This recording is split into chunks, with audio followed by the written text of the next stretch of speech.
Hello friends, दास्तान जुर्म के इस एपिसोड में आप सभी का स्वागत है।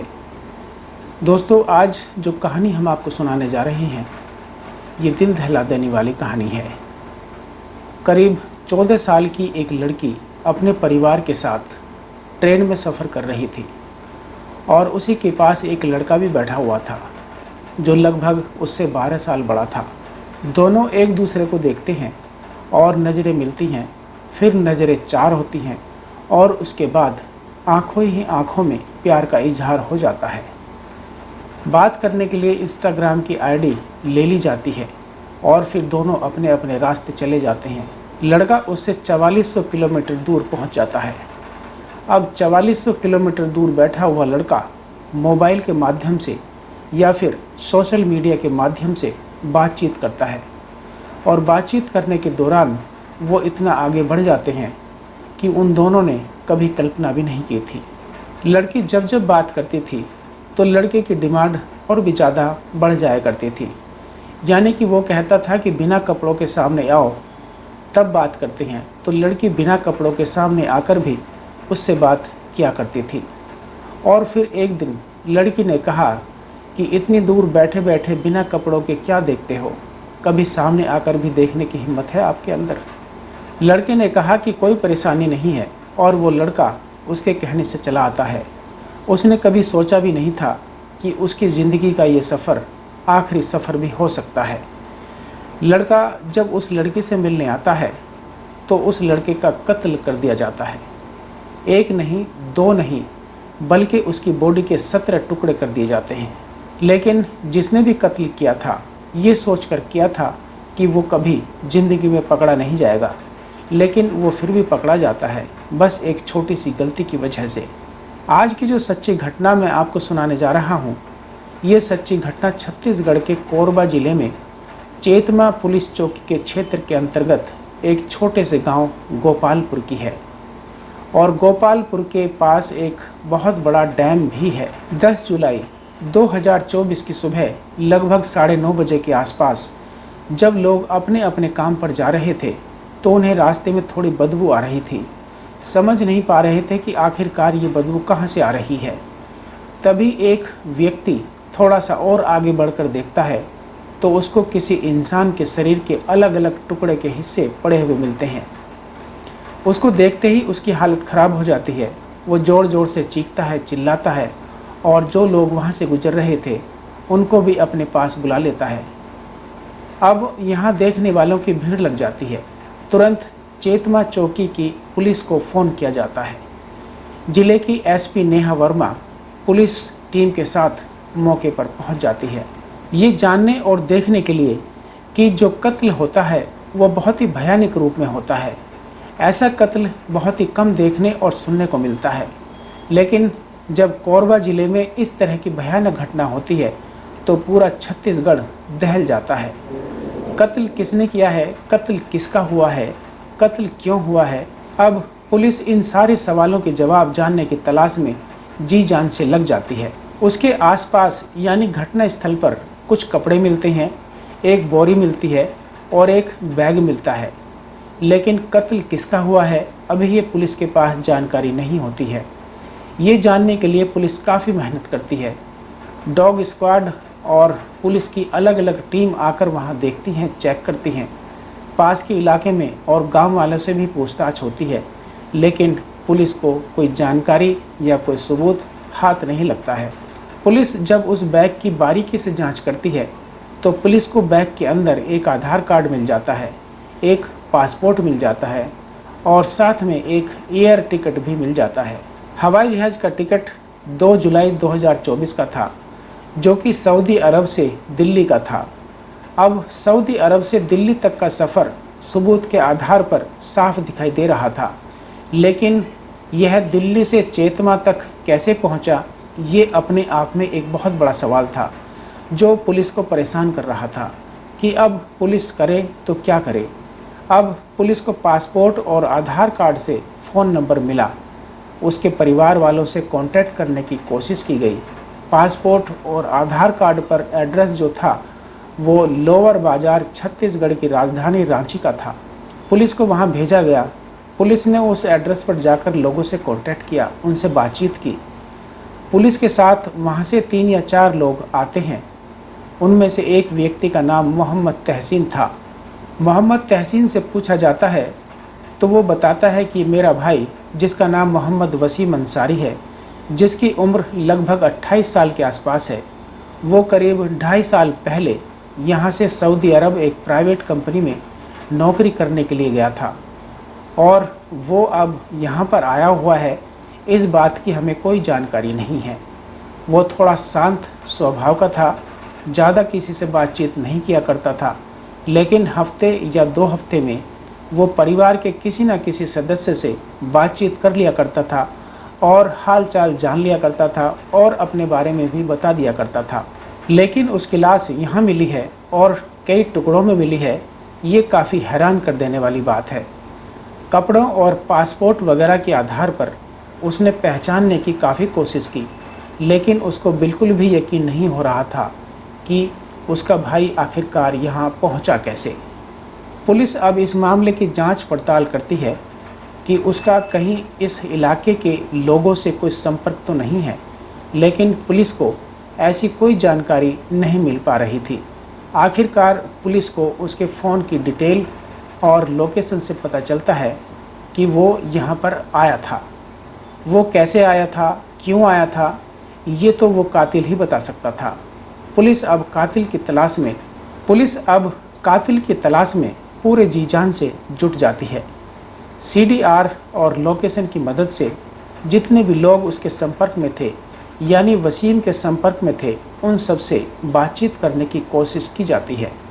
साथ ही जो सऊदी अरब में रहते थे उनसे भी बात की जाती है, उसके दोस्तों से भी बात की जाती है और तब जाकर एक जानकारी मिलती है कि चेतना क्षेत्र की रहने वाली एक लड़की, जिसकी उम्र लगभग 16 साल है, उस लड़की से ये इंस्टाग्राम पर बहुत सारी बातें किया करता था।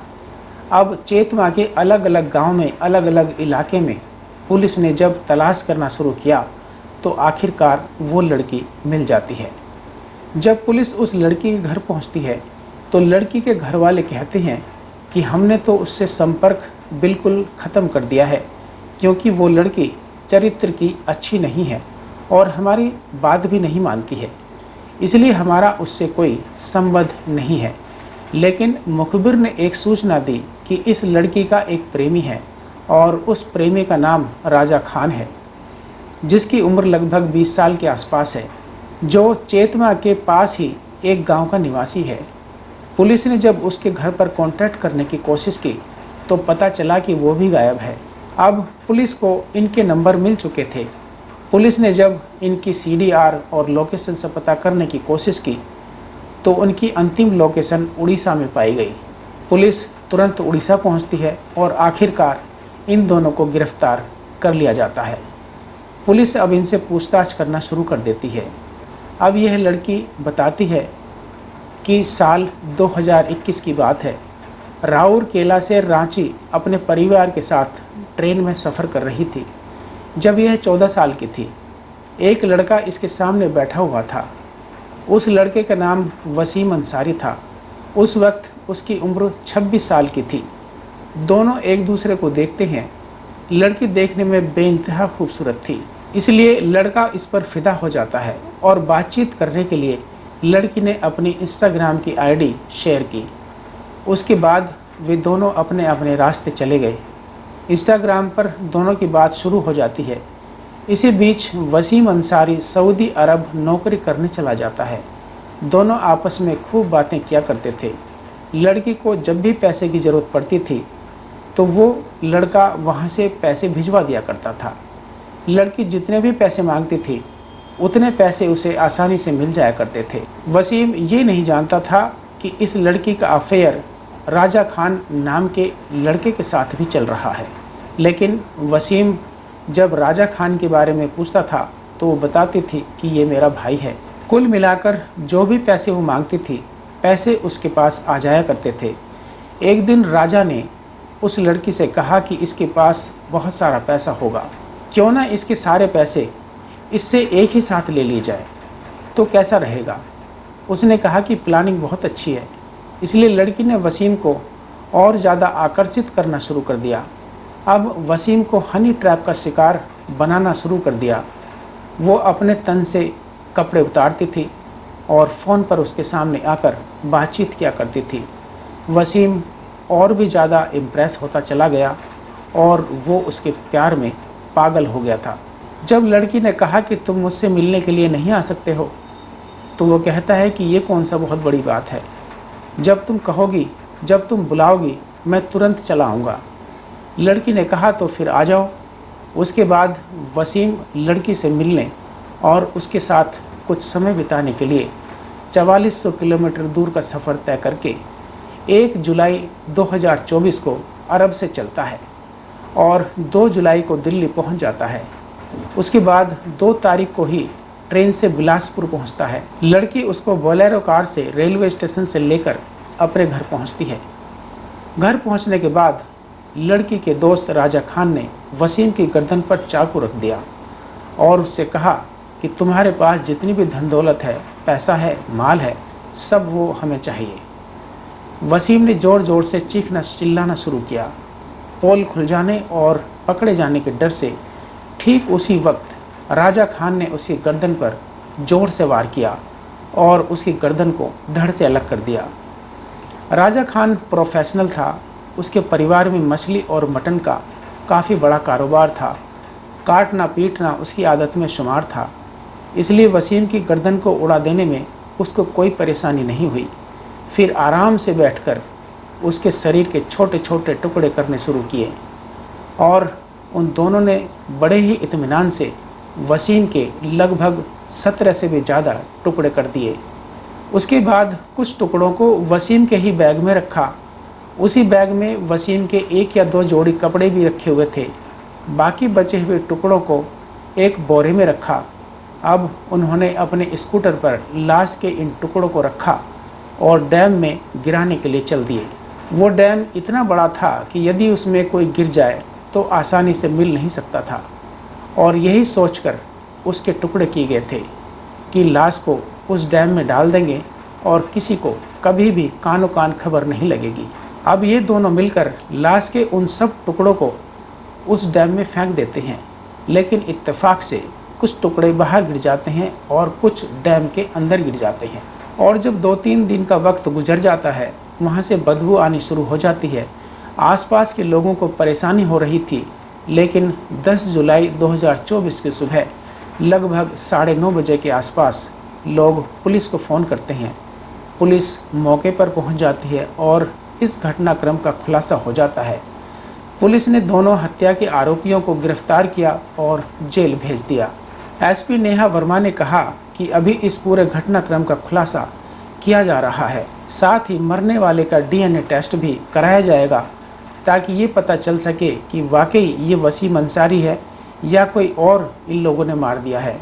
इस घटना के हर एक पहलू और हर एक कड़ी को जोड़ा जाएगा और इस घटना के पीछे जितने भी लोग होंगे उन्हें किसी भी कीमत पर किसी भी हालत में बख्शा नहीं जाएगा, ताकि समाज को एक संदेश दिया जा सके कि बुरे काम का नतीजा हमेशा बुरा ही होता है। इस घटनाक्रम में आपको ये भी बताना है कि यदि कोई अनजान व्यक्ति इस तरह से बुलाता है तो जाने से पहले 1000 बार सोचना चाहिए कि वो कहाँ और किससे मिलने जा रहा है।